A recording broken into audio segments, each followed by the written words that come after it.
À l'école de la vie. Vous êtes à l'école de la vie.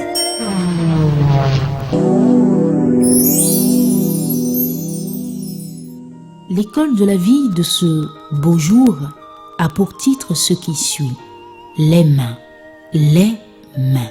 Et pour bien comprendre ce thème comme à l'accoutumée, nous allons nous appesantir sur deux passages bibliques. Le premier se trouve dans Ésaïe chapitre 59, le verset 1er, qui nous dit ceci, je cite: « Non, la main de l'Éternel n'est pas trop courte pour sauver. Non, la main de l'Éternel n'est pas trop courte pour sauver. » Fin de citation. Le second se trouve également dans Ésaïe chapitre 49, du 15e verset au 16e verset. Je cite: « Une femme oublie-t-elle l'enfant qu'elle allaite? N'a-t-elle pas pitié du fruit de ses entrailles? Même quand elle l'oublierait, moi l'Éternel, je ne t'oublierai point. Voici, je t'ai gravé sur mes mains. Voici, je t'ai gravé sur mes mains. » Fin de citation.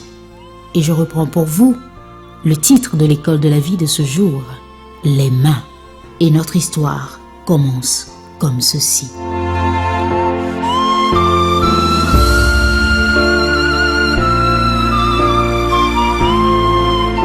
Cher ami, un ballon de basket dans mes mains ou dans les tiennes coûte 3000 francs.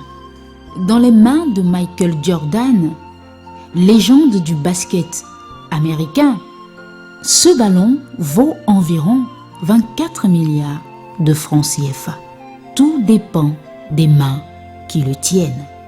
Un stylo dans mes mains ou dans les tiennes vaut à peu près 100 francs.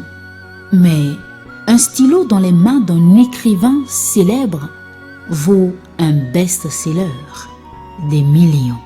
Tout dépend des mains qui le tiennent. Une raquette de tennis dans mes mains ou dans les tiennes ne vaut rien.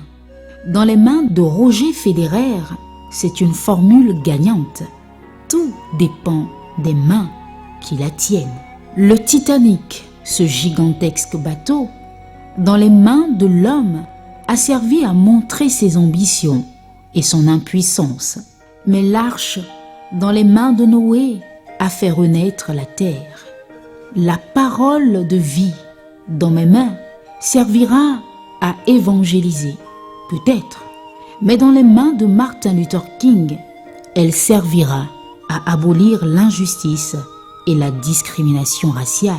Un couteau dans mes mains servira à couper, mais dans les mains d'Abraham, il a servi à démontrer sa foi. De l'eau dans mes mains demeure de l'eau, mais dans les mains de Jésus-Christ, elle se transforme en vin ou encore en eau de vie. 2 petits poissons et 5 morceaux de pain dans mes mains ou dans les tiennes nourriront peut-être une famille, mais dans les mains de Jésus-Christ, des milliers mangeront et seront rassasiés. Un bâton dans mes mains ou dans les tiennes me servira à chasser l'animal sauvage. Dans les mains de Moïse, il fera des miracles. Il fendra la mer en deux. Tout dépend des mains qui le tiennent. Une fronde dans mes mains est un jouet d'enfant. Dans les mains de David, c'est une arme redoutable, une arme qui a servi à délivrer les Israélites des mains de Goliath. Tout dépend des mains qui la tiennent.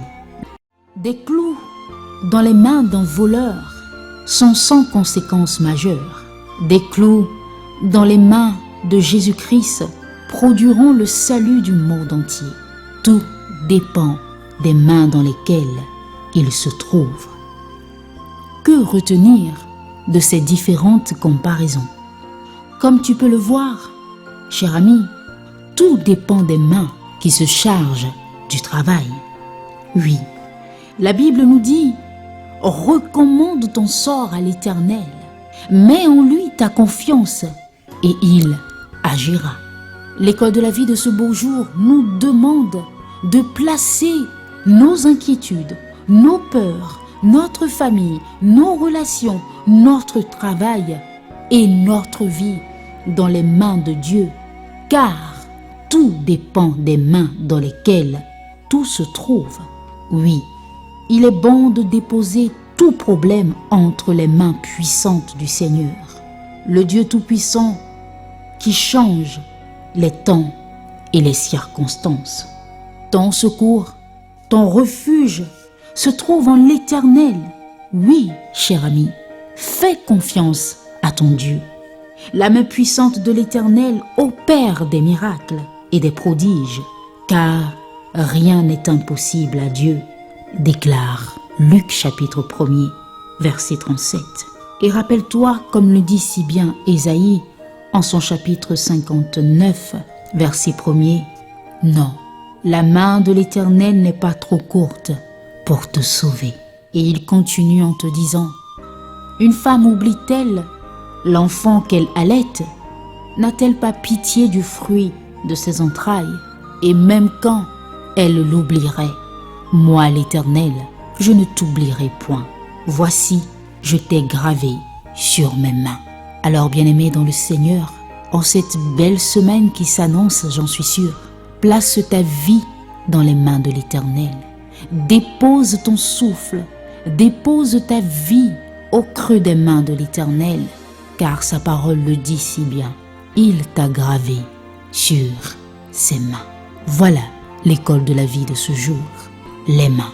Mets donc tes inquiétudes, tes peurs, ta famille, tes relations, ton travail, ta vie dans les mains de Dieu, car tout dépend des mains dans lesquelles tout se trouve. Et comme le dit si bien la parole de Dieu, la main de l'Éternel est puissante et sa main n'est pas trop courte pour te sauver.